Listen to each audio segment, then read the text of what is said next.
Développeurs, développeuses, salutations. Nous allons voir ensemble comment configurer les inputs. Quels sont les types d'inputs qu'Unreal reconnaît, quels sont les différents paramètres qui vont influencer ces inputs, et comment Unreal processe ces inputs. Il y a une hiérarchie bien établie qu'il faut connaître. Et enfin, on va voir comment assigner une touche du clavier ou de la souris par exemple à une action, et comment modifier cette assignation de touches dans le cadre d'un menu options qui se trouverait dans votre jeu ou application. On va commencer par le plus simple, on va aller dans Edit, Project Setting. Dans la catégorie Engine Input, vous allez pouvoir retrouver tout ce qui est configuration des inputs sur Unreal. Et dans la section Binding, ici, il y a deux choses qui vont nous intéresser, l'Action Mapping et l'Axis Mapping. Donc c'est deux types d'événements différents. Action Mapping, ça va être pour tout ce qui va être, par exemple, sauter, réaliser une action en fait. Jeter une grenade, sauter, tirer. Sur ces action mapping, vous allez en fait avoir deux événements lorsque vous allez appuyer sur la touche et lorsque vous allez la relâcher. Donc ça va être à chaque fois un seul appel sur appuyer la touche, relâcher la touche. Donc par exemple ici sur mon jump, donc j'ai déjà en fait un mapping qui est fait sur le First Person Template. Donc avancer, straffer à droite ou à gauche, sauter. Ici, il y a la touche espace en fait qui est assignée à mon jump. Donc lorsque je vais appuyer sur la touche espace, donc au press, il y a un event qui va être envoyé, un jump qui va être envoyé à toutes mes classes sur lequel je vais avoir en fait mon bind sur cette action là, le jump. Donc pour assigner une touche, rien de plus simple, vous pouvez sélectionner ici tous les inputs qu'Unreal reconnaît. Donc ça va du clavier, souris, les différents types de gamepad. Vous avez aussi par exemple le gyroscope, tout ça du smartphone, pardon. Le touch ici c'est pour les smartphones aussi, avec lorsque vous touchez l'écran, avec un nombre de jusqu'à 10 en fait. Hop, pardon. Ici les gestures, ça c'est pour et c'est un peu dommage, c'est juste pour le trackpad sur les ordinateurs portables. Vous allez avoir, donc ça c'est le Steam Controller, les différents types de gamepad comme je disais, Xbox One, le Valve Index, ça c'est pour la VR, aussi Oculus Touch, Windows Mixed Reality, pareil c'est pour les casques Microsoft, HTC Vive c'est pour les Vive Controller, Android il y a quelques petits boutons ici. Donc vous pouvez sélectionner n'importe quel type d'input dans vos actions. Autre moyen, c'est d'appuyer directement ici sur le petit clavier. Donc là, c'est un petit clavier parce que c'est une touche qui fait partie du clavier. Si je sélectionne la souris, en fait, j'ai un petit icône de souris. Donc je peux cliquer dessus et appuyer sur n'importe quel input que Unreal reconnaît. Donc par exemple, si j'appuie sur F, ça va me sélectionner F directement. C'est plus simple que d'aller chercher directement ici, si je devais aller voir F. Bon, vous avez la petite barre de recherche aussi, évidemment. Donc là, je vais remettre la touche espace. Hop, je fais n'importe quoi, voilà. Donc ça, c'est pour les action mapping. Les axis mapping vont fonctionner un peu différemment des action mapping. On a vu que sur les action mapping, en fait, nos différents mappings vont être appelés seulement lorsque vous allez appuyer ou relâcher la touche. Ici, les axis mapping, tous ceux que vous voyez, vont être appelés à chaque frame s'ils sont implémentés dans une de nos classes. Donc, ils vont renvoyer une valeur par défaut de 0 lorsque j'appuie sur aucune touche.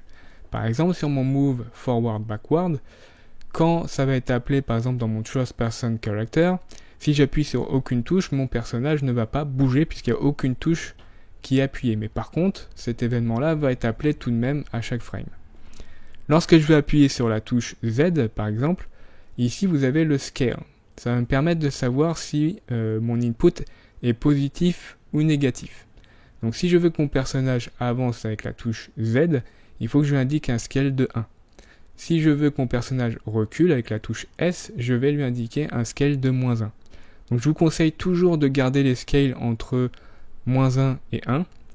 Voire d'ailleurs de juste mettre 1 et -1, en fait pour indiquer simplement que c'est positif ou négatif.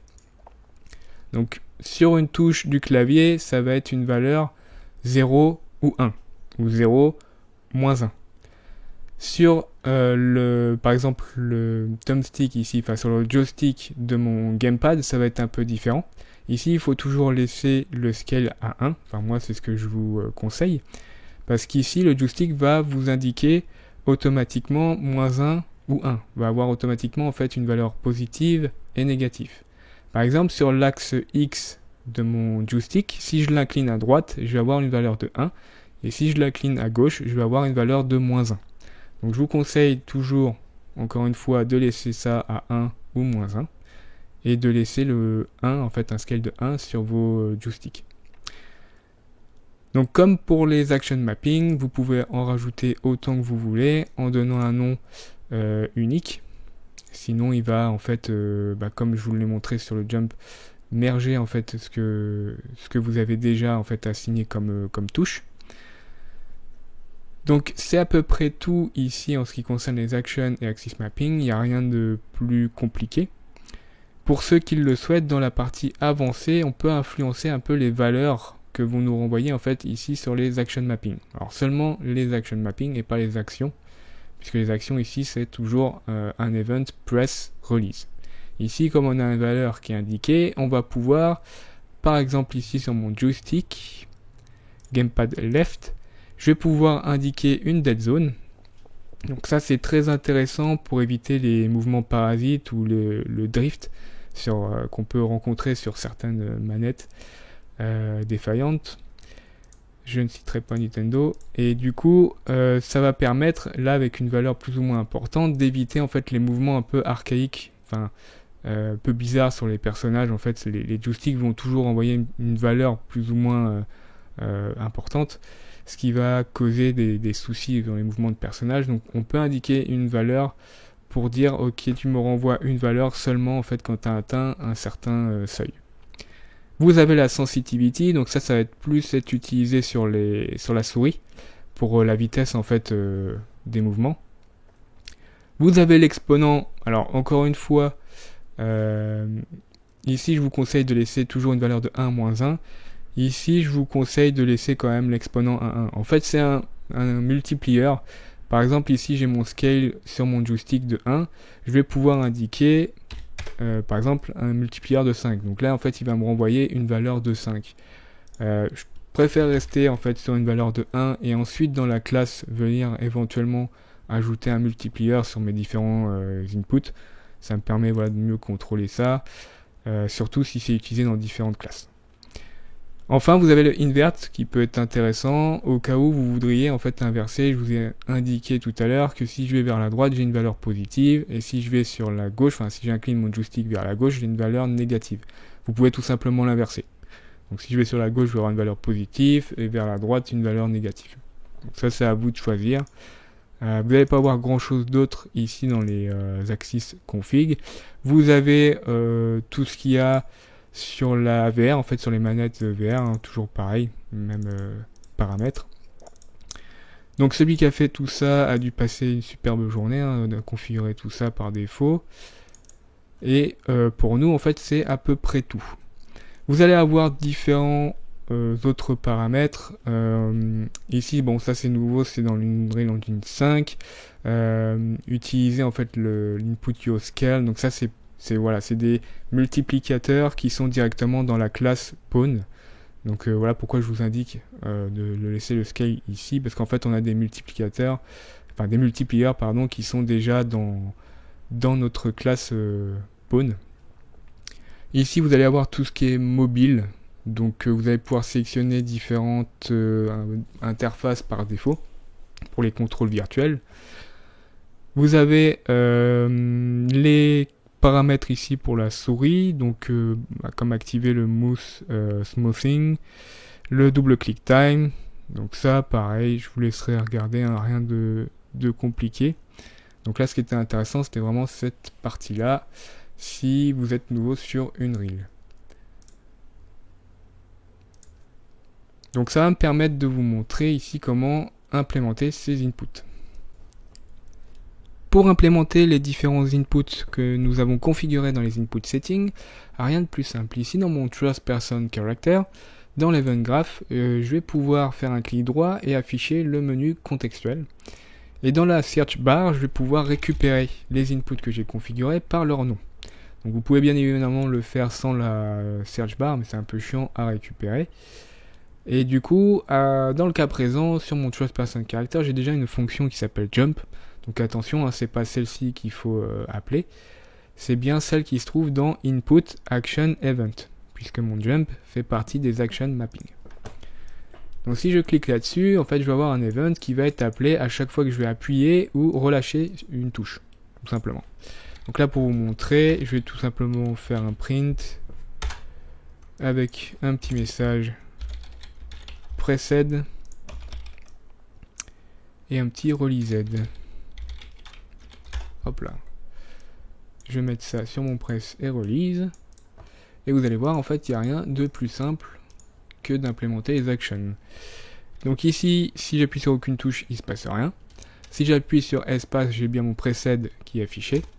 Et si je relâche la touche, j'ai bien mon release qui est affiché. Si j'appuie sur n'importe quelle autre touche qui n'est pas associée à jump, eh bien j'ai rien qui se passe.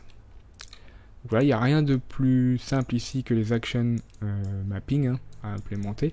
Vous allez quand même avoir une petite structure ici qui vous est retournée, ce qui va vous permettre, grâce à des petits utilitaires, la petite fonction utilitaire, de savoir si la touche sur laquelle vous avez appuyé, je vous rappelle, vous pouvez en associer plusieurs à la même action, de savoir si c'est par exemple une touche de la souris, du clavier, d'un gamepad, savoir si c'est un axe ou pas, récupérer le nom, si elle est valide, bon bref, vous allez avoir différents paramètres ici.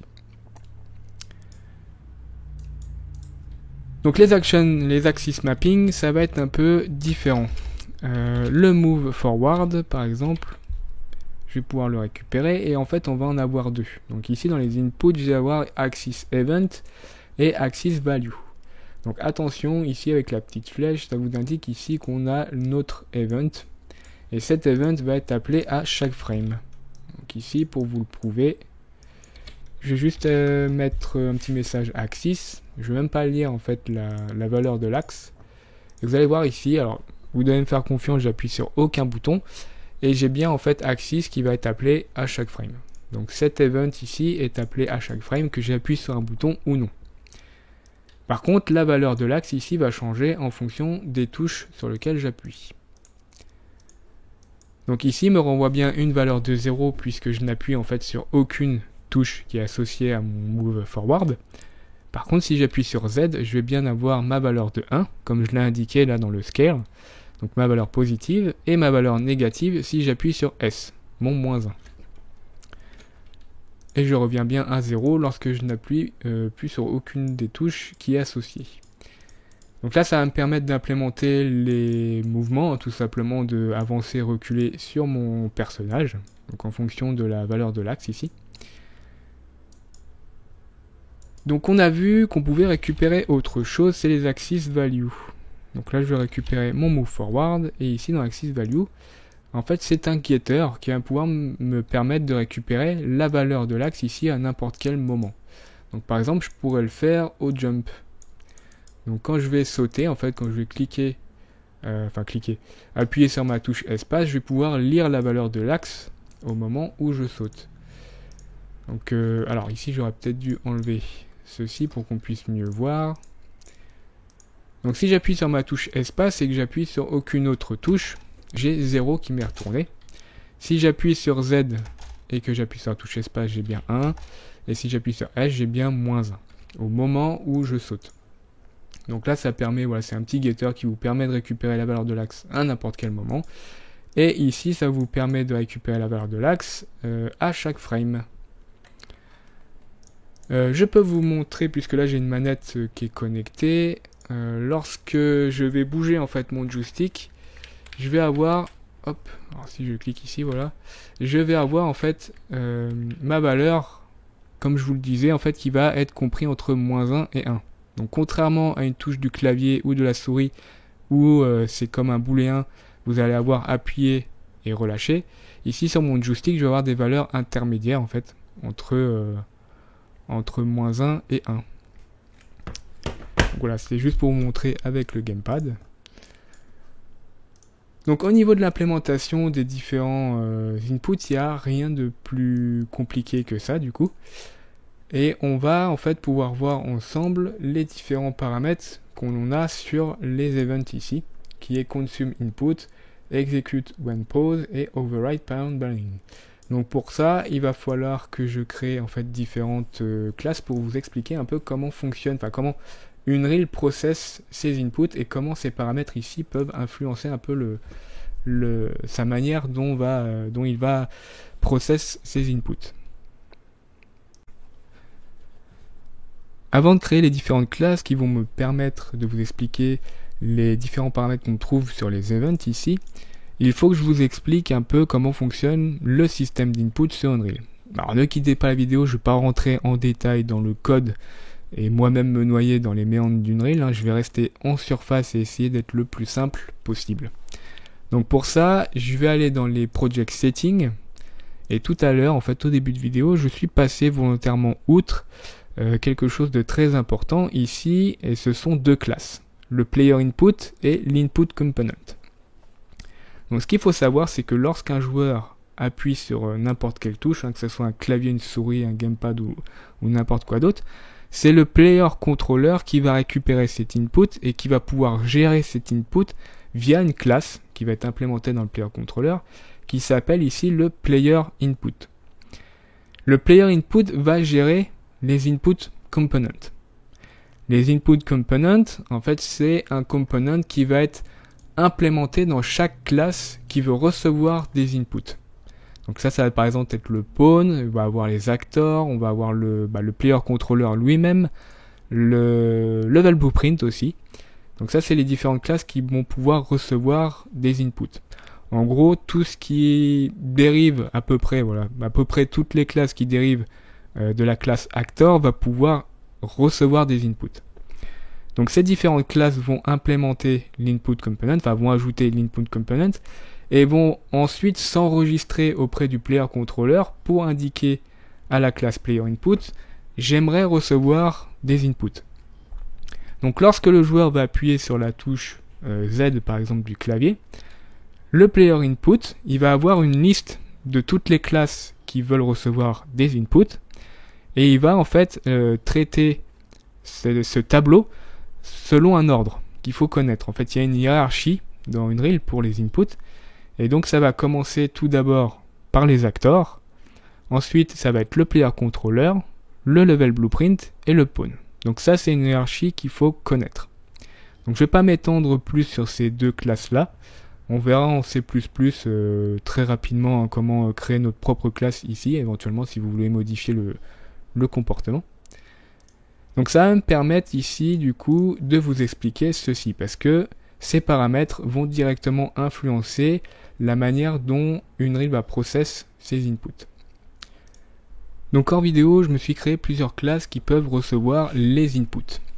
Donc je vais prendre pour exemple l'input action jump et je vais l'implémenter dans ces différentes classes. Donc une des classes qui peut recevoir les inputs, c'est le level blueprint. Donc dans chaque classe, j'ai implémenté mon input action jump et j'ai juste fait un petit print dans lequel il y a un message qui va me permettre de savoir à partir de quelle classe l'input jump est appelé. Une des classes qui peut recevoir les inputs, c'est le player controller lui-même. Donc tout ce qui dérive de la classe player controller peut recevoir les inputs. Mon trust person character, on l'a vu, peut recevoir les inputs et lui il dérive de la classe character qui elle-même dérive de la classe pawn. Donc tout ce qui dérive de la classe pawn peut recevoir les inputs. Enfin, je me suis créé une classe BP myActor qui dérive de la classe actor. Et là aussi, cette classe actor peut récupérer les inputs. Donc là, la seule différence, c'est que je me suis créé une petite variable de type string et que j'ai indiqué instance editable qui va me permettre de différencier les instances que je vais ajouter dans mon level. Donc pour vous expliquer, ici dans le class default, les deux paramètres suivants dans input, auto-receive input et input priority. Donc ces différentes classes vont être spawn dans mon level et ça va me permettre de vous expliquer comment fonctionne la hiérarchie, comment son process les inputs en priorité, enfin quelle classe est prioritaire sur l'autre, sur une reel.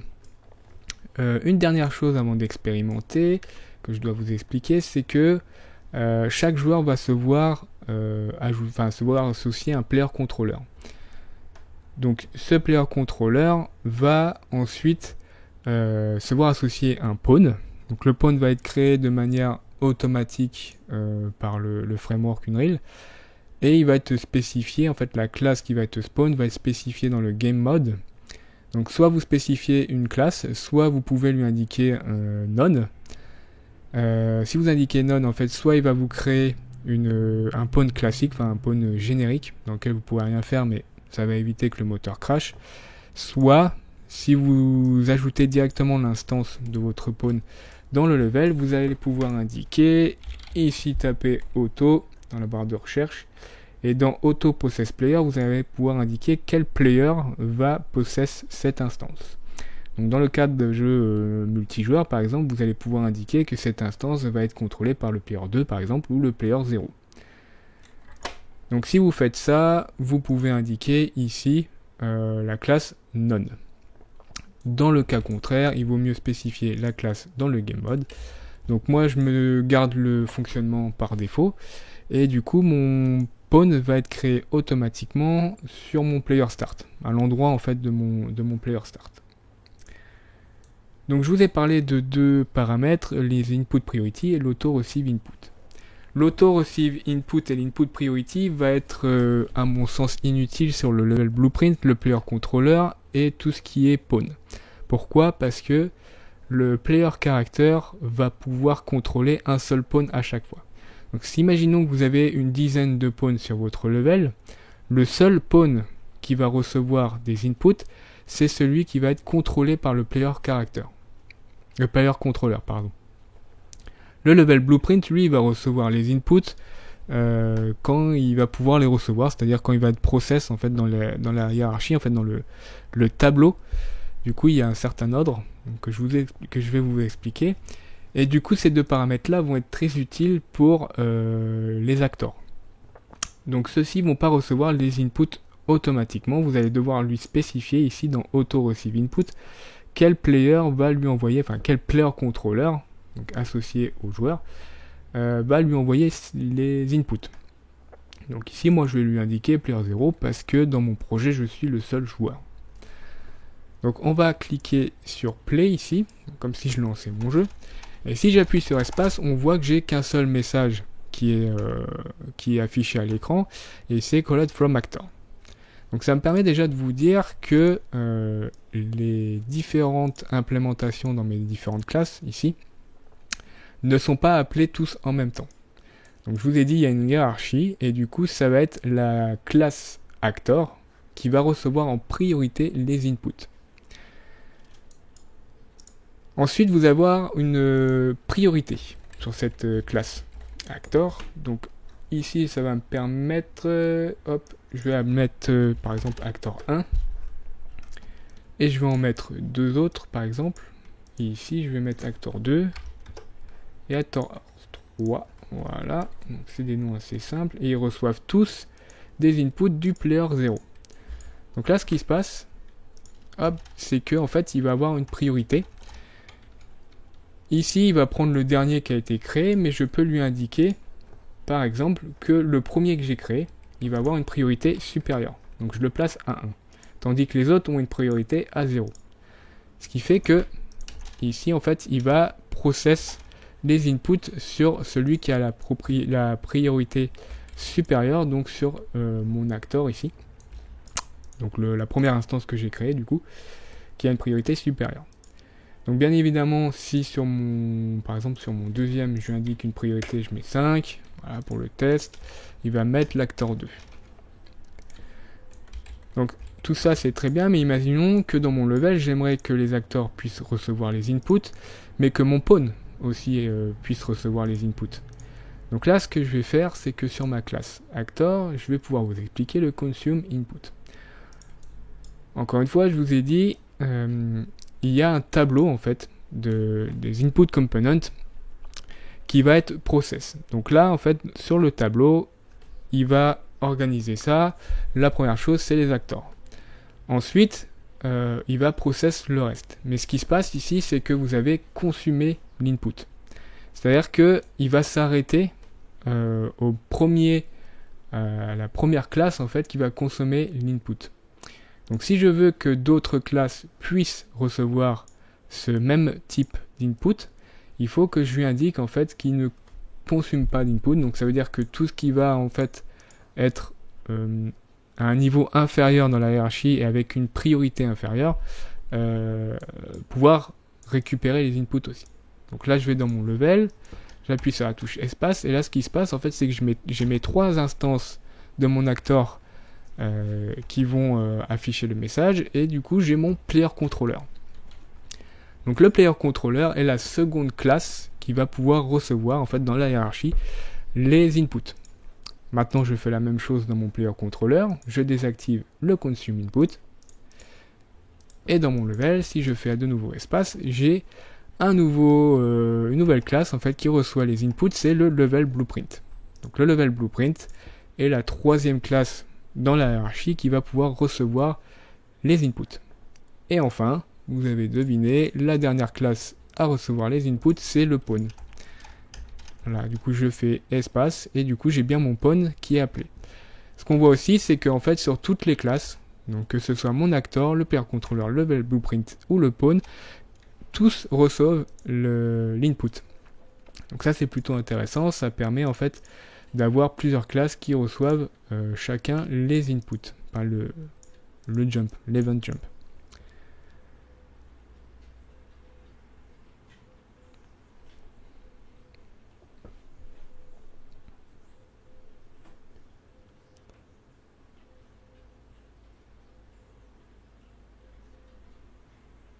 Donc je vous ai dit tout à l'heure en fait que les priorités n'avaient aucun intérêt en fait sur les 3 autres classes qu'on a ici.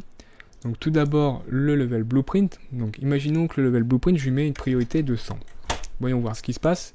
Si je vais dans mon level et que je fais de nouveau espace, eh bien mon level blueprint reste à sa place. C'est-à-dire qu'il y a un ordre dans la hiérarchie et du coup mon level blueprint va rester dans le même ordre.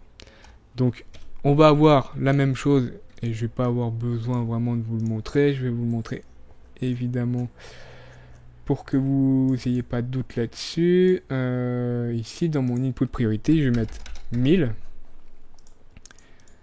Mais ça va ne changer absolument que dalle sur la hiérarchie. Donc la manière dont sont process les inputs. Et ça va changer uniquement sur les actors. Donc voilà pourquoi je vous disais que l'input priority n'avait aucun intérêt sur ces 3 classes.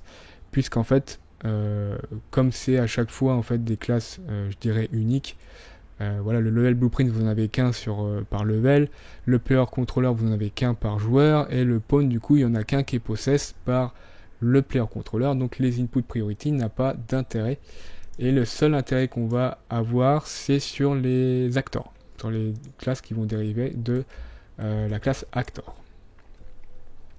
Donc ça c'était pour les 2 paramètres, auto-receive input et input priority. Il me semble pas que vous puissiez modifier ça. Je vais vérifier avant de vous dire une connerie quand même. Input priority, voilà, c'est pas changeable en temps réel. Pareil le auto-receive, hop, ce n'est pas non plus. Il n'est pas possible en fait de changer ces paramètres là ici dans la classe default en temps réel. Du coup faites attention à ce que vous faites. Ici pareil, ce consume input va pas pouvoir être changé, en tout cas en blueprint il va pas pouvoir être changé en temps réel. Donc si lorsque vous lancez le jeu en fait le consume input est à faux, il restera toujours à faux.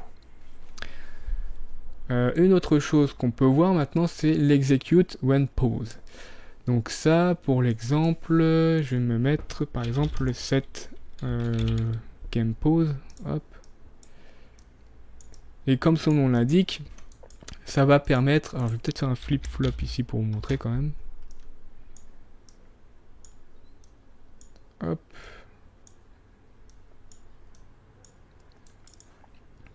Donc ça va permettre en fait à ce que cet actor reçoive l'input, même si le jeu est en pause. Donc si c'est pas le cas, ici je vais faire hop un play. Donc on voit le ciel un peu, les nuages là bouger. Si je fais la touche espace, mon jeu est mis en pause. Si j'appuie de nouveau sur espace, en fait, j'ai absolument plus rien qui fonctionne. En tout cas, toutes mes classes sont en pause et ne reçoivent plus aucun input. Donc pour que ça puisse fonctionner, ici je dois cliquer, en fait, je dois activer execute when pause. Ce qui va me permettre, hop, de nouveau, ici j'ai ma pause. Si je réappuie, en fait, j'ai bien mon input sur ma classe actor qui est appelé en fait. Et du coup, ça va me permettre de changer la pause de mon jeu et d'avoir cet input qui fonctionne même quand le jeu est en pause. L'override parent binding, alors ça, je vais être très court là-dessus, ça fonctionne pas vraiment en Blueprint. D'ailleurs, ça n'existe pas en C++. Et ce paramètre-là, je sais pas trop, j'ai pas réussi à trouver en fait ce qu'il faisait. Donc, théoriquement, si vous avez par exemple une classe, je vais vous montrer tout de même. On va enlever les instances ici que j'ai, hop là, et je vais me faire en fait un child, hop, ici de mon actor, ça comme ça. Donc là dans mon child ici, je vais pouvoir, pareil, implémenter mon jump. Et théoriquement, d'après ce que j'ai compris de ce paramètre, si je fais un override parent binding, ce qui se trouve dans mon actor ici va pas être appelé. Et si je désactive ce paramètre, tout ce qui se trouve dans mon actor, dans ma parent classe, va être appelé. Mais ça ne fonctionne pas. Donc là par exemple ici j'ai mon jump, je vais mettre juste un petit print pour que vous puissiez voir. Je fais un hello. Donc si j'active ce paramètre, vous allez me dire fonctionnement normal. Si j'appuie, alors j'ai oublié de le placer dans le level, hop là. Donc si j'appuie sur espace, alors encore une fois, j'ai fait hop une connerie, j'ai oublié d'ajouter ça. Donc cette fois-ci, voilà, ça fonctionne. J'ai bien mon hello qui est appelé qu'une seule fois. Hein. Hop, quand j'appuie sur la touche espace. Donc là, on pourrait se dire le paramètre fonctionne. En fait, il supprime bien en fait tout ce que j'ai dans ma parent classe. Si je désactive le paramètre, théoriquement, en fait, j'ai censé avoir un message ici, correct from et le nom de l'actor et mon jeu qui est mis en pause. Et là, en fait, vous avez juste un double hello qui est appelé et j'ai pas mon jeu qui est mis en pause. Donc, je pense soit c'est un bug, soit en fait c'est pas vraiment implémenté ou j'ai pas compris comment ça fonctionne. Hein. Peut-être pas ça non plus. Hein. Mais en tout cas, ce qui est sûr, c'est qu'en C++, ce paramètre-là n'existe pas. Donc là, en Blueprint, je ne sais pas trop à quoi il correspond. Donc on a vu tout ce qu'il y avait à voir ici sur les inputs. Je regarde quand même où est-ce qu'il est mon ici. Non, une dernière chose, c'est le bloc input. Donc le bloc input, ça va permettre de faire en fait l'inverse du consume input. Tout simplement, imaginons que hop, je vais enlever celui-ci. Dans mon level blueprint, par exemple, je vais indiquer que je bloque les inputs. Donc ça veut dire que, bien que mon event ici ne consume pas l'input, donc théoriquement, tout ce qui est inférieur en termes de priorité va recevoir les inputs, eh bien en fait, je vais bloquer. Dans la classe, directement, je vais bloquer les inputs. Ce qui fait que ici, si je lance, alors du coup, je vais enlever mon instance sur l'actor ici. Si je fais un... Alors là, je sais pas pourquoi il appelle directement le pawn. Donc là, théoriquement, c'est censé ne pas fonctionner. Donc là, je sais pas trop pourquoi ça fonctionne dans le level blueprint. Enfin, le paramètre n'a pas d'incidence. Du coup, on va le faire dans le player controller. Et théoriquement, ici, voilà, j'ai mon player controller et j'ai du coup ni le level blueprint ni mon pawn qui reçoit l'input. Donc apparemment le level blueprint, ce paramètre là ne fonctionne pas. C'est une chose du coup à savoir, hein, que je découvre avec vous d'ailleurs. Donc voilà en ce qui concerne les inputs sur les différentes classes, il n'y a pas grand chose de plus à dire. Je vous ai expliqué ces paramètres ici. Dans la classe default, je vous ai expliqué ces paramètres et on a vu comment implémenter ça dans différentes classes, quelles sont les priorités, enfin la priorité sur les inputs sur nos différentes classes, notamment dans la classe actor, l'auto-receive input, et comment son process au niveau de la hiérarchie, enfin quelles sont les priorités entre nos classes. Donc maintenant, on va aller voir en fait comment modifier cette configuration, comment modifier l'assignation des touches à une action en temps réel, donc par exemple dans le cadre d'un menu options par exemple. Réassigner les touches en temps réel peut sembler compliqué de prime abord, mais vous allez voir, c'est très simple à comprendre. Donc ici dans mon Trust Person Character, la première chose à faire c'est de récupérer les input settings. Donc ici vous avez le node Get Input Setting, ça va vous permettre de récupérer tout ce que vous avez configuré en fait dans les Project Settings, dans Input, de récupérer tout ce qui est Action Mapping, Axis Mapping. En C++ on peut récupérer bien d'autres paramètres, mais ici en Blueprint on est limité à ces deux choses, ce qui est déjà largement suffisant. Donc les nodes disponibles ici dans Setting, ça va être essentiellement en fait la possibilité d'ajouter ou de retirer en fait des Action Mapping ou Axis Mapping. Donc là ici Add ou Remove, et quelques fonctions en fait utilitaires qui vont vous permettre de récupérer par exemple les touches qui sont assignées à une action ou à un axis, récupérer les différents noms en fait qui existent dans les action mapping ou axis mapping. Enfin, vous avez un dernier node save key mapping qui va permettre en fait de sauvegarder cette nouvelle configuration dans vos project settings. Puisqu'ici en fait à chaque fois que vous modifiez quelque chose, ça va être sauvegardé dans un fichier config ici input.ini. Et vous pouvez d'ailleurs sauvegarder votre configuration ici en faisant un export et la charger en fait avec import. Chaque modification que vous faites ici est sauvegardée dans un fichier de configuration. Donc là vous allez modifier en fait grâce à ce node ici seulement ce qu'il y a en local. Donc ça ne va pas venir modifier directement ce qu'il y a dans le fichier config, pardon. Donc un des premiers nodes qu'on peut aller voir, c'est en fait rajouter une nouvelle action. Donc on va faire ça dans le Begin Play. Hop. Et je vais vous voir par exemple sur mon jump, ici rajouter une nouvelle touche. Enfin, assigner une nouvelle touche à mon jump. Donc je vais pouvoir le faire ici grâce au node Add Action Mapping. Sur la structure, je vais pouvoir spécifier les données. Donc ce qu'il faut savoir, c'est que il va être capable de détecter si le nom que vous donnez ici de votre action existe déjà ou pas. Donc faites attention à l'orthographe du coup, parce que si vous mettez par exemple de M à jump, il va carrément ajouter ici une nouvelle action qui va appeler comme vous l'avez spécifié et ajouter la touche F. Mais du coup c'est pas ce qu'on veut. Donc ce qu'on veut c'est qu'il ajoute une nouvelle touche ici sur notre jump. Donc faites attention au nom ici. Vous pouvez ajouter les modifiers key qu'on a vu tout à l'heure. Et vous allez avoir la même chose que dans les settings ici pour assigner une nouvelle touche. Donc rien qu'en faisant ceci, en ajoutant ici le force rebuild keymap à vrai, rien qu'en ajoutant ceci, on va pouvoir en fait ajouter une nouvelle touche à notre saut. Donc là ici j'ai ma touche espace. Donc là j'ai bien mon spacebar qui est affiché. Et si j'appuie sur F, j'ai bien mon personnage qui peut sauter. Si on va voir dans les project settings, on remarque en fait que la touche a été ajoutée à notre action jump.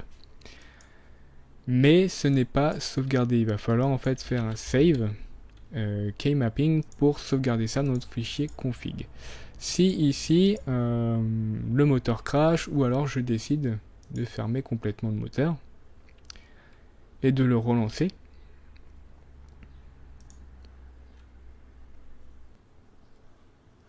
on va s'apercevoir ici dans les project settings que ce qu'on a fait en fait n'existe plus. Donc en fait il a chargé ce qu'il y avait dans le fichier config et comme on n'a pas sauvegardé, et bien du coup il est revenu à l'état dans lequel il était. Donc maintenant, pour faire la sauvegarde, on va utiliser le node save, hop, save key mapping. Ça va me permettre en fait de sauvegarder directement la configuration dans le fichier ini. Et du coup, à chaque fois qu'il chargera le moteur, ce sera la bonne configuration qui va charger. Donc là, pas la peine de vous montrer, je pense que vous avez compris. Donc on peut aussi ajouter carrément, comme je vous le disais, une nouvelle action. Donc là, par exemple, je vais faire une petite faute, je vais mettre un deuxième M sur mon jump. Et si je lance, hop, et que je ferme, on va se retrouver dans les project settings avec une nouvelle action. Donc là, cette action-là, elle va être bind sur absolument rien dans mon Trust Person Character, mais du coup, elle existe bien. Donc du coup, faites attention, comme je disais, à l'orthographe. Ce que je vais pouvoir faire aussi, c'est de remove une action. Hop. Je vais faire ceci. Donc là, mon jump existe bien. Ma touche F est bien assignée. Alors du coup, non, je ne l'ai pas assignée. Hop, je recommence. Ma touche F est bien assignée à mon jump. D'ailleurs, ne vous en faites pas, si la touche n'est pas assignée ou que l'action name n'existe pas, vous n'allez pas avoir d'erreur, de crash ou quoi que ce soit, hein, le système est bien foutu. Donc ici, si je clique hop, sur Play, je vais voir dans les Project Settings, j'ai bien ma touche F en fait qui a été supprimée de mon action Jump. Donc là, ces deux nodes-là, Add et Remove, vont être en fait les deux nodes principaux pour pouvoir en fait faire une réassignation des touches. Donc vous avez la même chose avec l'axe, Add Axis Mapping. Cette fois-ci, je vais pas vous le montrer parce qu'en fait c'est exactement la même chose, hein. Vous spécifiez le nom, le scale et ensuite la touche, hein. Mais c'est exactement le même fonctionnement. Ce que je peux vous montrer tout de même, c'est ici, hop, imaginons que j'ajoute une action, ou alors éventuellement que j'ajoute, vaut mieux ajouter et ensuite retirer. Hop là. Vous n'êtes pas en fait forcé de faire un key rebuild, force rebuild keymap, pardon, à chaque fois que vous appelez un node. Il vaut mieux en fait faire ceci et forcer en fait la reconstruction des keymaps seulement lorsque vous avez fini en fait de faire la réassignation des touches, notamment par exemple dans le menu options où le joueur va pouvoir modifier en fait complètement le mapping en fait, et en fait vous n'allez pas forcer la reconstruction à chaque changement que le joueur va effectuer, mais seulement lorsque vous avez fini. C'est une petite optimisation, hein. C'est pas grand chose, mais c'est quand même ça de prix, et ça va éviter de rebuild à chaque fois, tout simplement. Donc cette fois-ci, on va aller faire un petit truc un peu plus sympa. On va aller utiliser un widget pour pouvoir modifier notre jump, la touche qui est assignée à notre jump en temps réel. Donc comme si c'était un menu option. Donc je me crée un petit widget, hop, widget blueprint, et je vais appeler ça keyRebind. Hop, on va faire un truc très simple, on va pas faire un menu option complet, parce que de toute manière, ça va être la même chose pour toutes les clés. Donc on va se faire un petit canevas en premier, hop. Et dans la catégorie Advanced, vous allez avoir un widget très utile, l'Input Case Selector. L'Input Case Selector va vous permettre d'afficher une des touches qui va être assignée à vos actions ou Axis Mapping. Donc théoriquement, vous devez en créer un pour chaque touche qui est utilisée.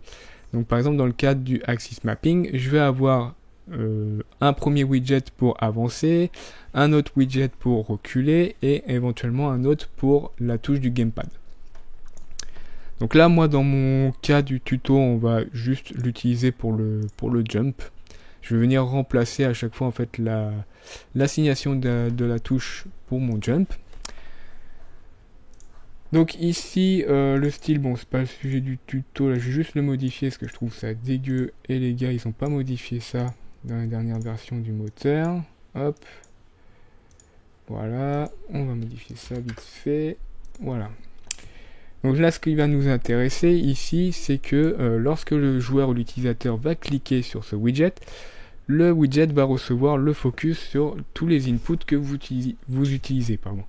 Et du coup, va attendre que vous appuyez sur une touche.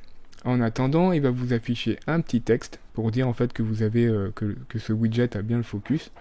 Donc ici, c'est les 3 petits points, mais moi je vais mettre Select Any Key. Donc ça peut être très utile en fait, juste pour spécifier aux joueurs quel type d'input vous attendez. Par exemple, si c'est une touche du gamepad, une touche de la souris. Ensuite, vous allez avoir le No Key Specified Text. Donc là, c'est juste au cas où il y a une touche en fait qui est assignée à votre action, il va afficher le texte suivant, empty. Donc là, c'est bien le cas. Donc je vais laisser ça comme ça.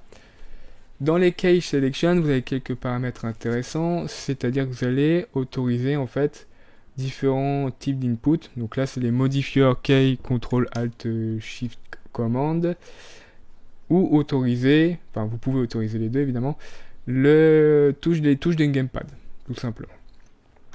L'escape key, alors vous pouvez, lorsque le widget a le focus, vous pouvez en fait annuler la nouvelle assignation de touche en appuyant sur une touche. Donc moi je vais mettre la touche échappe. Généralement elle n'est pas utilisée dans les mouvements du personnage ou dans les actions en jeu. Hop, donc là, ici je vais juste appeler ça, hop, input key selector, jump. Donc là je le fais en temps réel, hein. Normalement ce serait plus dans un menu options. Et maintenant il va falloir en fait lui indiquer sur quelle action on va modifier tout ça. Donc ici on va faire un set selected key. Et donc on va devoir lui spécifier hop, quelle clé il doit afficher. Hop là. Donc ce qu'on va devoir faire, c'est récupérer nos settings, input setting, et chercher en fait une clé qui est assignée à notre jump. Donc on l'a vu tout à l'heure, on a un node get action mapping by name. Ça va me permettre de récupérer toutes les touches qui sont assignées à mon action, dans mon cas présent ici jump. Donc là je sais que j'en ai qu'un et je vais en garder qu'un. Donc là j'ai pas besoin de faire un for each et de tester en fait quelle touche je dois récupérer ou quoi. Ici je vais juste faire un getter, hop, on copie. Et je vais pouvoir, alors je sais plus si c'est un break, ouais ici je vais pouvoir faire mon break. Je vais lui donner tout ça, hop, pour créer ma structure, et je vais lui donner la clé. Donc là si je fais ça comme ceci, dans mon level blueprint au begin play, je vais créer mon widget. Hop, et je vais l'ajouter sur mon écran, sur mon viewport. Add to viewport. Parfait. Et du coup, ici, j'ai bien mon widget qui m'affiche spacebar, donc qui correspond bien en fait à ce que j'ai dans mon project setting. Si je clique dessus, j'ai bien les inputs qui vont aller vers ce widget. Il m'affiche bien le texte select any key. Je vais pouvoir sélectionner n'importe quelle touche, donc par exemple le J. Si je reclique dessus et que je fais échappe, et bien en fait il quitte le widget sans modifier la clé. Donc maintenant on va devoir utiliser les mêmes nodes qu'on a vu tout à l'heure, le add et le remove, pour pouvoir modifier l'assignation des touches. Donc sur notre input key selector, on a un event on key selected. Donc ça c'est quand vous changez la touche. Vous allez devoir utiliser ici, hop, par exemple le add action mapping. Créer la structure, hop, je vais faire un make, spécifier le nom, forcément, donc là, mon jump, et ici, vous allez pouvoir faire un break, et récupérer en fait les données nécessaires pour pouvoir créer votre nouvelle assignation. Donc là, dans le cas présent, ce qu'il va faire, c'est qu'à chaque fois que je vais sélectionner une touche, il va l'ajouter. Donc moi, c'est pas vraiment le comportement que je veux, mais c'est plutôt changer. Donc je vais d'abord devoir sauvegarder la touche actuelle en fait qui est assignée à mon jump. Alors input action key mapping et je vais appeler ça jump, bon, tout simplement. Donc là, je sauvegarde en fait la touche qui est actuellement sauvegardée, enfin, assignée à mon jump. Et du coup, j'ajoute la nouvelle touche et je vais remove. Hop, si j'y arrive. Remove la touche qui est actuellement, enfin qui était en fait sauvegardée. Comme ceci. Je vais pouvoir appeler le force rebuild keymap seulement au remove. Et là, il va quand même y avoir un truc un peu chiant. Alors ça, je l'ai remarqué dans d'autres widgets de l'Unreal, c'est un peu con. C'est que ici, en fait, on va venir modifier manuellement la sélection sur notre widget. Et du coup, en appelant ce node-là, il va appeler celui-ci. Donc là, du coup, ça va créer un petit problème. Donc on va devoir tout simplement faire un petit booléen pour outrepasser ce problème-là. Propagate change. Et ici, je vais me faire une petite branche. Donc tout simplement, ce que j'évite ici, c'est qu'au premier appel, il supprime notre touche et qu'il change la touche directement. Sauf que là, il n'y a pas de touche qui sera sélectionnée. Enfin, si du coup ce sera la touche espace, mais en fait il va retirer la touche espace, donc en fait il n'y aura plus aucune touche. Hop, donc là je vais faire ça comme ceci. Voilà. Et là je vais mettre ça à vrai. Donc la prochaine fois que je vais sélectionner une touche, eh bien il va faire ceci directement. Donc là on va pouvoir tester. Hop, je vais dans mon level. Donc là j'ai bien ma touche espace. Donc là on le voit sur le petit print, j'ai bien ma touche espace pour sauter. Je vais venir modifier la touche, ici je vais appuyer sur F. Donc maintenant si j'appuie sur espace, mon caractère ne saute plus. Par contre si j'appuie sur F, j'ai bien ma nouvelle assignation qui me permet de sauter. Et ça je peux le faire avec n'importe quelle touche. Par exemple je vais faire T. Donc si je fais espace F, ah tiens il me refait F, pourquoi ça ? Là j'ai T aussi. Ah oui. J'ai fait une bourde. J'ai oublié de re-sauvegarder en fait la nouvelle assignation. Hop là. Hop. Donc là du coup ça devrait fonctionner. Donc là j'ai mon T ici. Alors j'ai de nouveau le F, mais parce que dans mon project setting on va retirer ceci, on va remettre la spacebar. Voilà, je vais pouvoir vous montrer correctement. Ici, je remplace avec le F. Donc la spacebar, ça fonctionne plus. J'ai bien le F qui fonctionne. J'appuie sur T. Donc le F et la spacebar ne fonctionnent plus. Et j'ai bien monté. Donc là, c'est parfait. Je pourrais même sélectionner, par exemple, la touche droite de ma souris. Hop. Donc là, ça fonctionne nickel. Donc voilà en ce qui concerne la réassignation des touches, il n'y a pas grand chose de plus. Ce que je peux vous dire, c'est que dans le cadre d'un menu options, évitez de faire un force rebuild keymap à chaque fois que le joueur va changer une assignation, et plutôt faire un bouton sauvegarder. Et dans ce cas-là, vous allez pouvoir en fait ici faire un force rebuild keymap directement, et ensuite faire un save keymapping, voilà, pour sauvegarder ça dans le fichier config. Donc voilà, en ce qui concerne la réassignation des touches, il n'y a pas grand chose d'autre à voir, c'est vraiment assez simple. On va pouvoir aller voir tout ça en C++ du coup. En C++, tout comme en Blueprint, on va pouvoir implémenter les différents inputs qu'on a configurés dans les input settings. Alors en fonction des classes que l'on va utiliser en C++, on va avoir un setup un peu différent.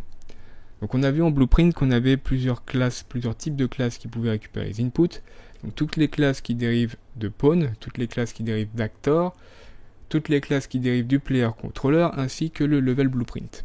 En C++, le level Blueprint n'existe pas. Donc on a nos trois autres classes qui vont pouvoir récupérer des inputs. Donc on va commencer avec le Pawn, en fait une classe qui dérive de Pawn. Et donc dans une classe de type character, donc le caractère dérive bien de la classe Pawn, on va avoir une fonction, le setup player input component, qui va être automatiquement implémentée pour vous. Donc là, vous allez avoir rien à faire. Normalement, cette fonction est implémentée automatiquement. Si c'est pas le cas, vous avez juste à la réimplémenter manuellement ou si vous utilisez la classe pawn classique. Donc ensuite, dans votre fichier source, avec le parameter player input component, qui est de type input component, dont j'ai parlé en milieu de vidéo et qui est une des deux classes qui permet de gérer en fait les inputs, on va pouvoir faire un petit check pour savoir si le component est valide ou non. Si c'est pas le cas, en fait, il va juste crash le moteur. Donc là, c'est une petite protection en fait pour éviter que lorsque vous allez compiler votre jeu, que les inputs ne soient pas correctement implémentés. Et du coup, j'ai viré les quelques lignes ici qui permettent en fait de faire sauter le personnage, enfin le character, et de le faire bouger d'avant en arrière et de droite à gauche, donc pour qu'on puisse voir ensemble comment implémenter nos inputs. Donc contrairement au blueprint dans lequel en fait vous allez juste avoir à ajouter un node qui correspond à votre action ou votre axis dans un graphe et ensuite venir linker d'autres nodes, ici en C++ il va falloir en fait bind des fonctions à nos différents inputs. Donc si vous avez vu mon tuto sur les delegates, en fait ça va vous sembler familier, puisqu'en fait ici on a un delegate sur lequel on va devoir bind une fonction. Et on va devoir faire ça sur les différents events que l'on souhaite en fait avoir. Donc par exemple sur notre action ici, on va avoir l'action par exemple release ou precede.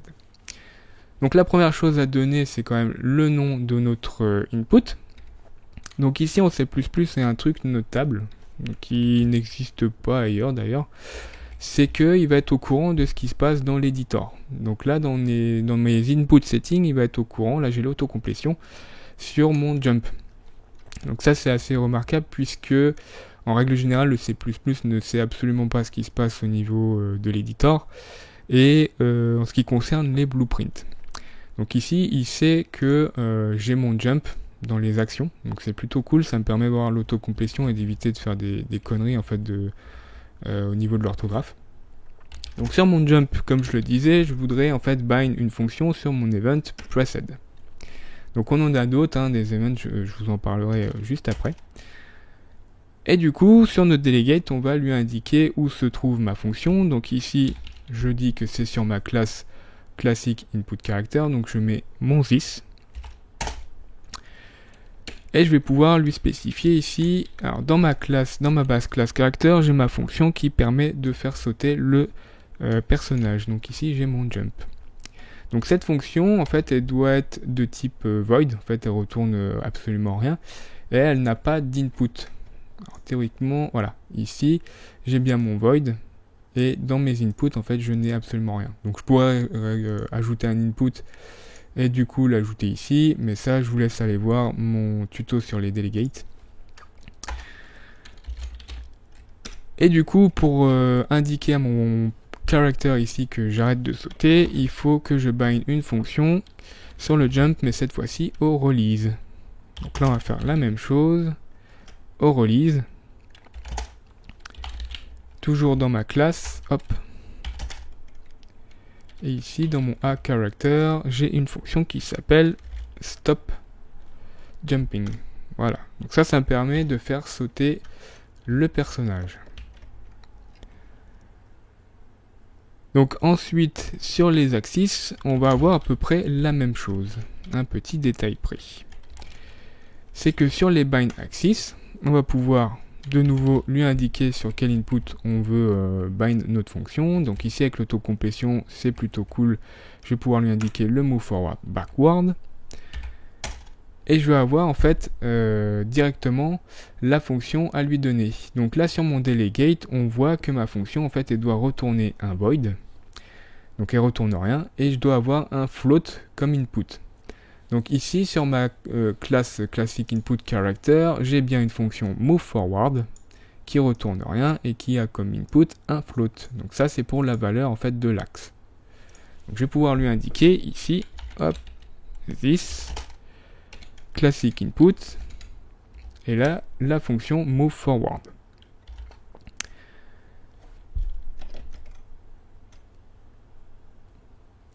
Je vais pouvoir faire la même chose pour le droite-gauche. Player input component, bind axis. Et là, normalement, j'ai un move right, left. Parfait. J'ai ma fonction dans ma classe classique ici, input character, move right. Parfait. Donc ça, en fait, ces différents bind vont me permettre de faire sauter le character et de le faire bouger d'avant en arrière et de droite à gauche. Donc par défaut, hein, dans la classe character, type character, vous allez avoir ces différents inputs qui vont être créés par défaut. Et là donc on peut voir la même chose pour le gamepad et la souris pour faire tourner en fait la vue du personnage, enfin de la caméra du coup. Et là on a aussi le jump qui est bind en fait sur le touch started, enfin sur le touch. Donc ça c'est un autre type d'input qu'on peut bind en C++, c'est qu'on a on a vu action axis et ici on va avoir la gesture. Donc ça j'en ai parlé, c'est sur les trackpads des ordinateurs portables.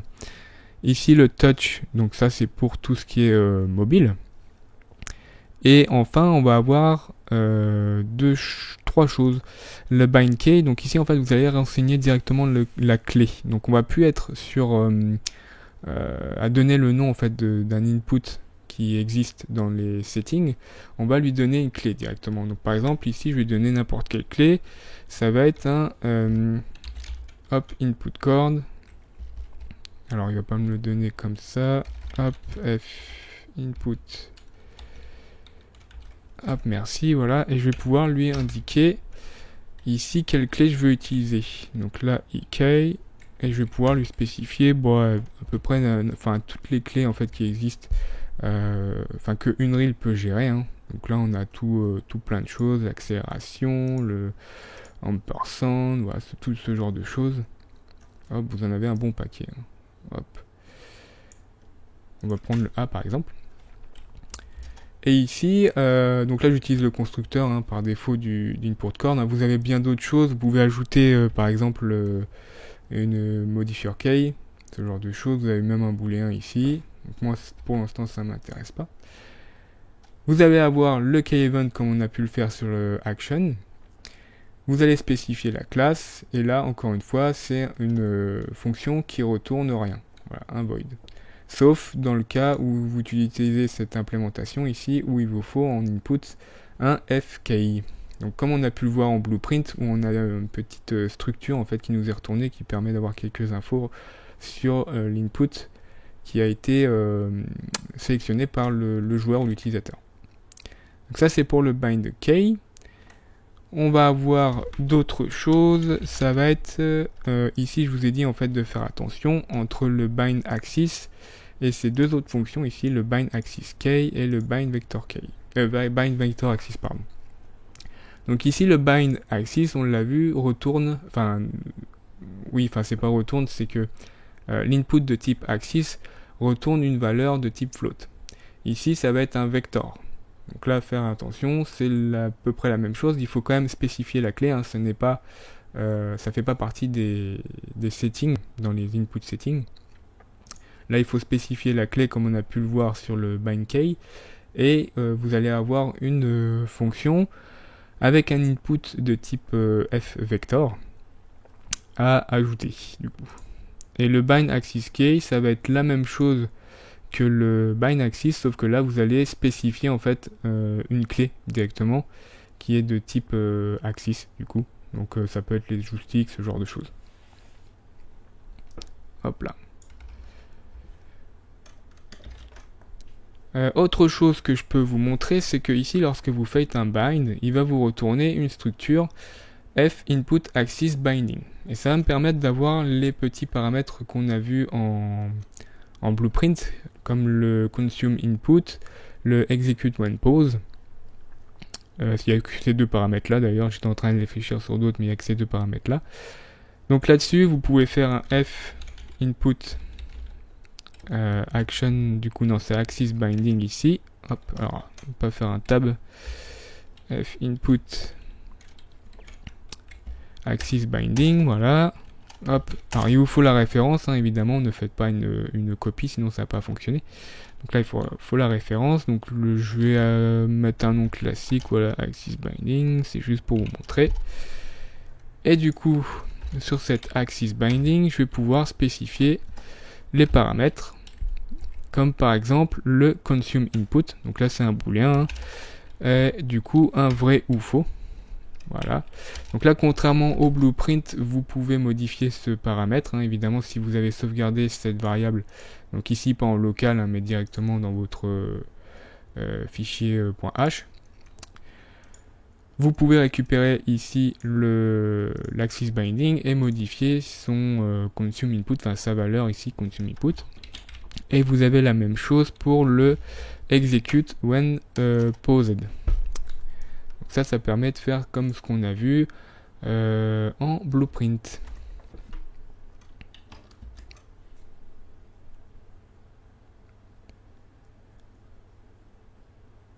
Autre chose aussi, on va pouvoir, comme en blueprint sur les default, les paramètres des default classes, ici je vais pouvoir par exemple spécifier si je bloque les inputs ou pas. Voilà. Ici c'est un booléen, block input, et je peux mettre vrai ou faux. On va avoir les priorités, mais ça je vais vous le montrer sur les actors. On va avoir le auto-receive, auto-process player, ça on l'a vu. L'auto-receive input aussi en spécifiant, donc ça c'est un enum as by, donc ça je vous conseille d'aller voir mon tuto sur les enums, hein, si vous savez pas trop quoi ça correspond. Hop, mais là c'est pour spécifier le player. Donc en ce qui concerne le pawn, en fait on va pas avoir grand chose de plus dans les inputs, hein. Faites toujours le bind de vos inputs ici dans la classe, enfin dans la fonction pardon, setup player input component, c'est mieux. Le faites pas au constructeur, hein, évidemment, sinon vous allez avoir des soucis, parce qu'en fait le player input component ne sera pas créé. Donc on va avoir une autre implémentation, ça va être dans le player controller, qui va être là aussi est assez simple, puisque ici, d'ailleurs j'ai oublié de l'enlever avant de faire la vidéo, vous allez pouvoir aussi bind vos différentes fonctions à vos inputs en appelant exactement la même fonction, hop, setup, s'il veut bien, voilà, setup input component. Alors contrairement à ce qu'on a dans notre pawn ici, où on a le paramètre input component, ici dans notre player controller, pardon, on va devoir venir créer en fait cet input component, hop, ici, voilà. Et théoriquement, si je vais en fait dans ma fonction ici, alors hop, je vais essayer de la récupérer, base ici, on voit qu'en fait l'input component est automatiquement créé. Donc contrairement au character ici où vous n'avez pas besoin d'appeler le super ici, enfin d'appeler l'implémentation dans la base classe, ici dans mon player controller, on va devoir surtout ajouter le super ici pour qu'on puisse, pour que la parent classe ici, si j'arrive à retrouver, où est-ce que j'ai mis ça, voilà, player controller, pour qu'il puisse en fait automatiquement créer l'input component nécessaire au bind en fait de nos fonctions, voilà, pour éviter que ça soit nul. Hop là. Donc une fois qu'on a ça, éventuellement on peut faire un petit check sur comme on l'a fait ici, pour éviter voilà, vraiment d'avoir des soucis. Et on va pouvoir bind les fonctions comme on a pu le faire ici dans notre pawn. Donc là je ne vais pas vous remontrer, hein, c'est exactement la même chose. La petite subtilité c'était d'ajouter le super ici. Et enfin dans ma classe actor, je vais pouvoir faire la même chose, mais là il va falloir ajouter manuellement notre input component. Donc on va le voir, contrairement à nos autres classes, on va pas avoir une fonction toute prête de fait, voilà, avec un virtual void setup input, voilà. Donc on n'a pas cette fonction là, donc on va devoir créer notre propre fonction ou le faire par exemple dans le begin play. Donc je le rappelle, le faites pas dans le constructeur, hein. Il vaut mieux le faire ici dans le begin play par exemple. Donc là on a plusieurs moyens de faire. Donc éventuellement on peut utiliser l'enable input, enfin la fonction enable input. D'ailleurs j'en ai pas parlé, mais vous avez la même chose en blueprint, hein, qui vous permet d'ajouter, enfin d'activer ou de désactiver les inputs sur une classe. Donc ça va venir enlever en fait du tableau dans le player controller les classes qui vont pouvoir recevoir les inputs. Donc ici je vais pouvoir lui spécifier le player controller. Donc je vais utiliser mon gameplay statics ici, enfin la classe gameplay statics. Je vais récupérer mon player controller, lui indiquer que ma classe est le world context object et lui indiquer le player index. Donc ici moi ça va être 0 parce que je suis le seul joueur sur ce projet. Et du coup ça va me permettre avec cette fonction de créer en fait l'input component. Donc je vais pas tout vous expliquer, on va voir ça en détail après. Disons que cette méthode elle peut être utilisée si vous voulez en fait activer les inputs directement sur votre actor. Mais dans le cas où vous voulez par exemple juste bind des fonctions à vos inputs, eh bien il faut tout de même que le player input component, enfin l'input component soit valide, et vous n'avez pas envie que ça soit activé directement. Donc là ce que vous pourriez faire, mais que je vous déconseille, c'est de faire un disable input juste après. Donc là encore une fois vous devez spécifier le player controller. Donc c'est un peu con d'appeler ces deux fonctions là l'une à la suite de l'autre. Donc ce qu'on va faire ici, c'est qu'on va créer notre propre input component. Enfin le créer directement, manuellement.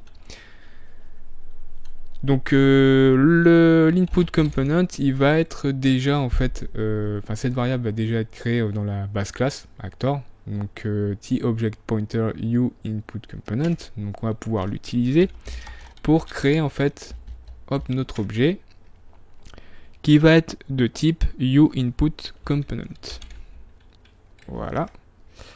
Et du coup ici on va pouvoir lui spécifier l'outer. Donc là ça va être cette classe qui va être propriétaire de ce component, et je vais pouvoir lui indiquer ici le get default. Il va pas me donner get default, voilà. Lui spécifier que je veux récupérer en fait dans mes settings la classe qui va me servir en fait comme input component, qu'on a vu dans les settings.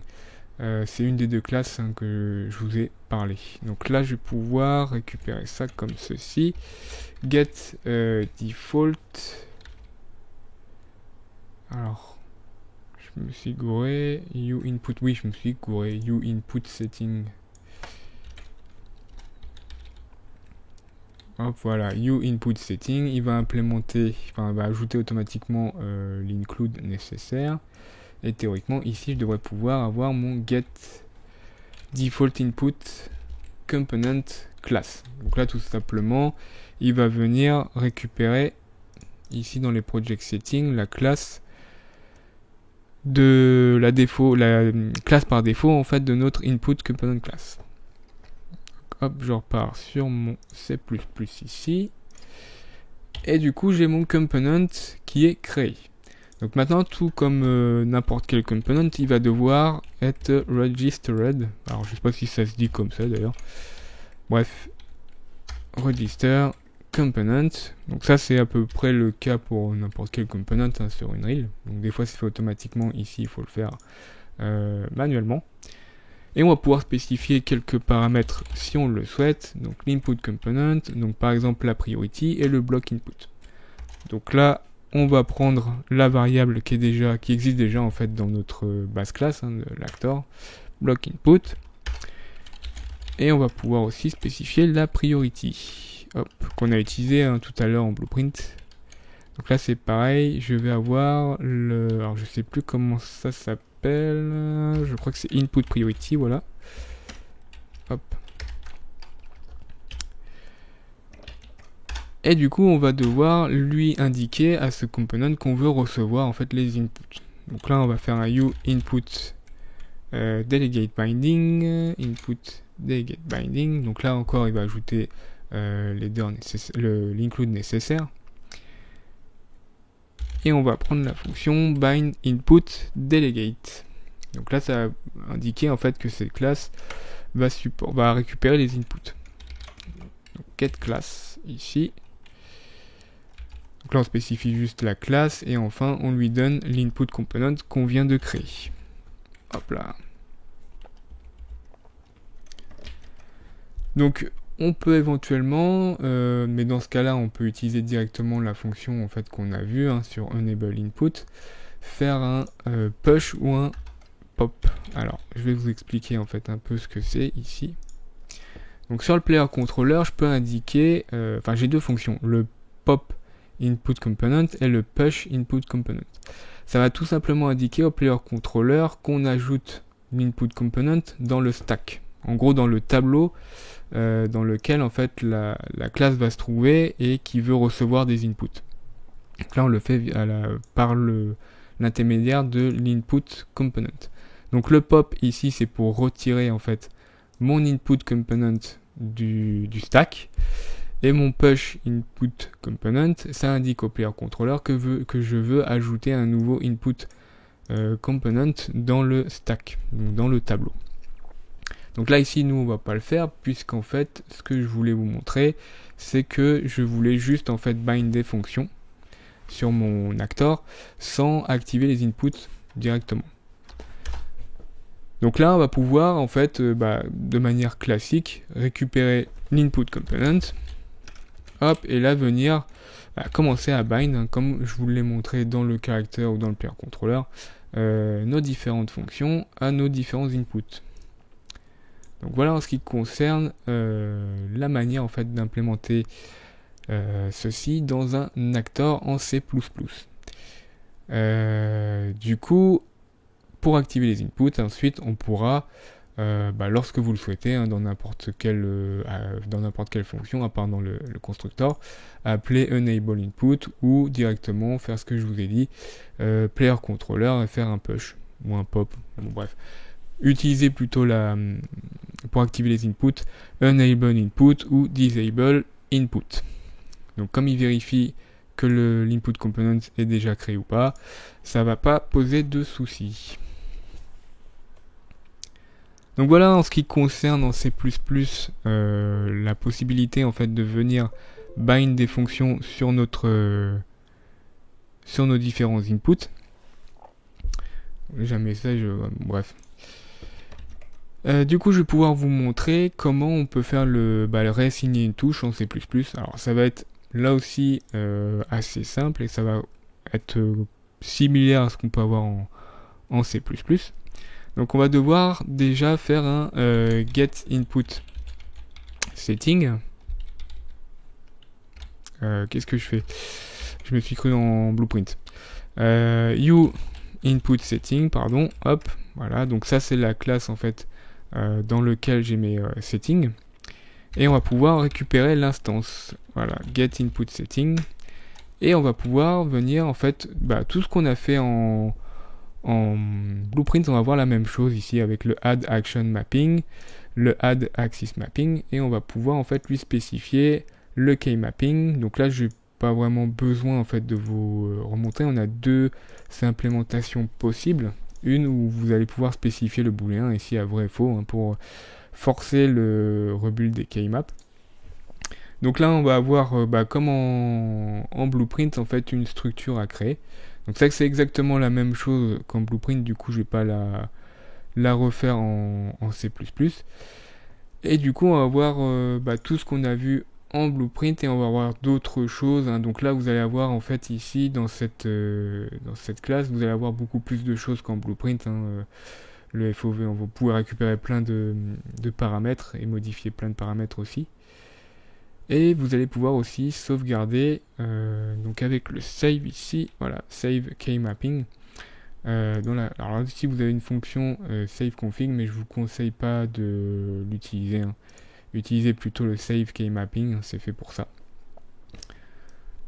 Donc voilà, en C++, on a vu exactement la même chose qu'en blueprint. Donc j'espère que ce tutoriel sur la configuration des inputs en blueprint et en C++ vous aura été utile ou vous aura aidé. Si c'est le cas, n'hésitez pas à commenter et à lâcher un like, ça fait toujours plaisir en plus d'améliorer le référencement de la chaîne. N'hésitez pas non plus à poser vos questions, j'y répondrai avec plaisir. Vous pouvez me proposer aussi dans la section commentaires un sujet de tutoriel sur l'Unreal Engine dont vous voudriez que je parle. Et enfin, je tiens à le souligner, pour ceux qui le souhaitent, vous pouvez supporter mon travail via Patreon. Donc Donc actuellement, je développe un jeu, différents plugins pour l'Unreal Engine et enfin les tutos. Donc si vous voulez supporter tout ça, c'est sur Patreon. Donc en ce qui me concerne, je vous dis à la prochaine vidéo. Développeurs, développeuses, salutations.